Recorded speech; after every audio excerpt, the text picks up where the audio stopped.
2000 AD, Prog number 500. Almost 10 years after the launch of 2000 AD in 1977. 26p Earth money, a special souvenir issue.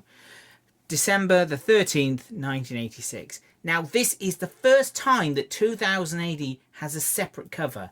Usually it's standard paper with a bit of colouring on it, but this is now the first ever time they did a glossy cover with all the individual characters there drawn by their individual artists. Great stuff. Let's have a look inside. So we've got Tharg's Nerve Center, basically introducing it for new readers.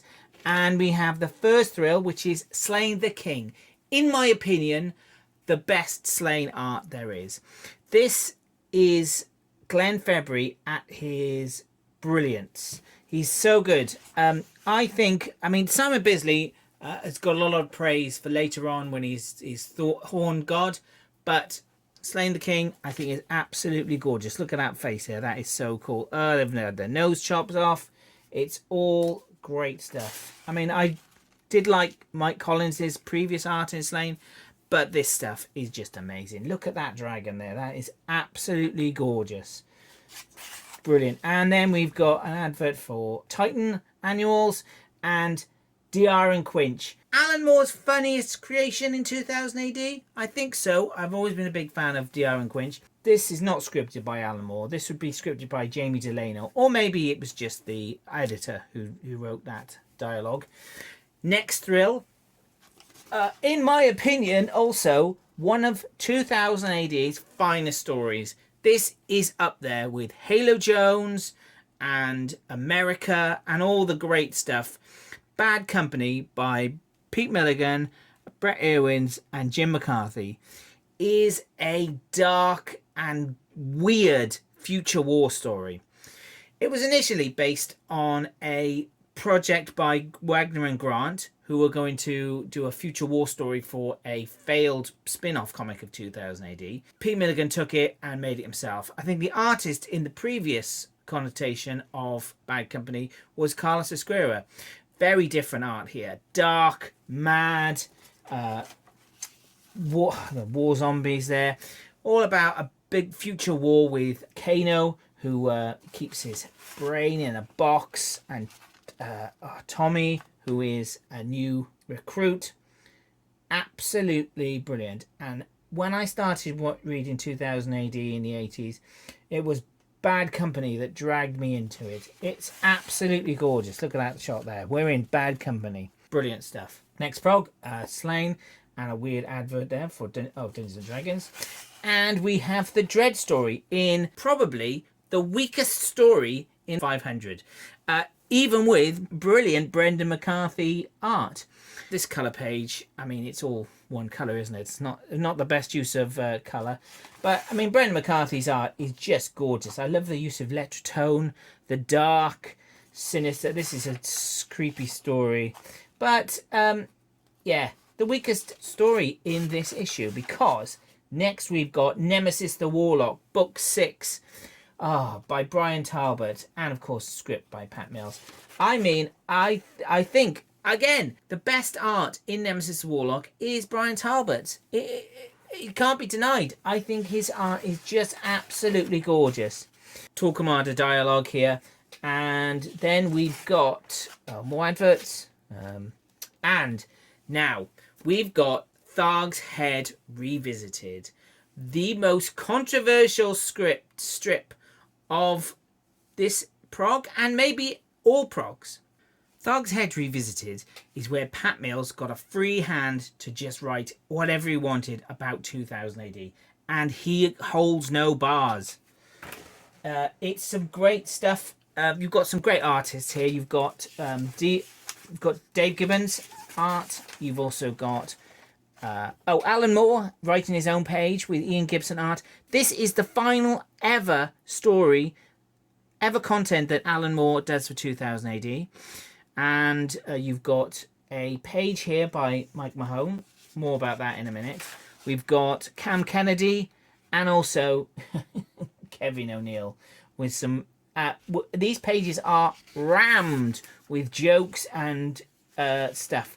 Now, the thing about Tharg's Head Revisited, 2 pages were submitted for this. One by Brian Bolland and one by Mike Mahone. Both of them were rejected.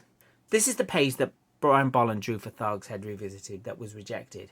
It is basically about Brian Bolland saying, I'm fed up of not getting paid enough. I've drawn Dredd too many times and I don't get any reprints. So it's all about that. Now, actually, this was reprinted in the Judge Dredd annual, number 1988. If we have a look here, oh, my annual's falling apart. These weren't bound very well, but if you can see here, they did actually reprint that with a completely different script, basically about Brian Bolland being bored drawing Dredd, not fed up of being denied reprint. So you've got a lot of there's no dead Tharg there, they've removed that. On your marks please, jury, instead of try reprinting that. At least you got to see this page in a slightly different context. The second page that was rejected was by Mike Mahone, called Dredd and the Bloodsuckers. Was a quite blistering attack on artists who swipe and copy art for their own use.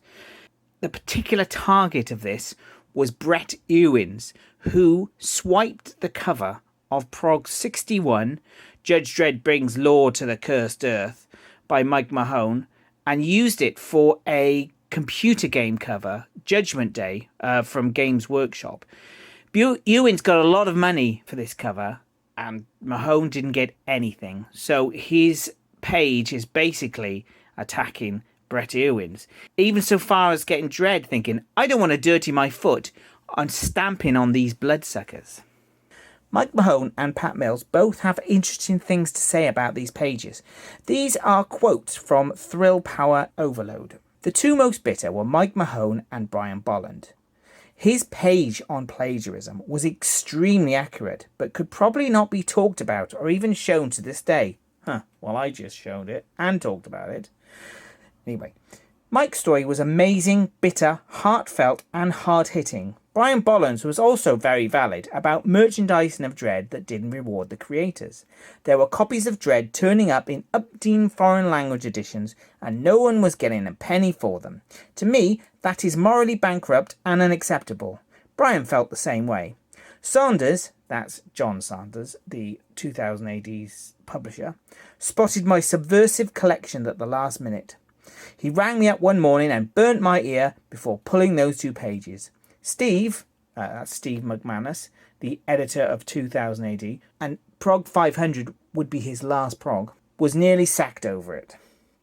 Then Mike Mahone also described what happened. Me and Pat did this page where Dredd turns over a stone and out come the bloodsuckers, sucking the juices out of this idealist young artist, and you can see all their swipe files and projectors in the background.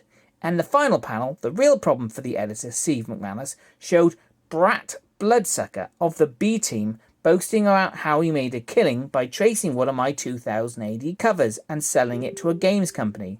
There was no doubt who Brat was supposed to be, and Steve said, I can't use this, since Brat was still doing a lot of work for the comic.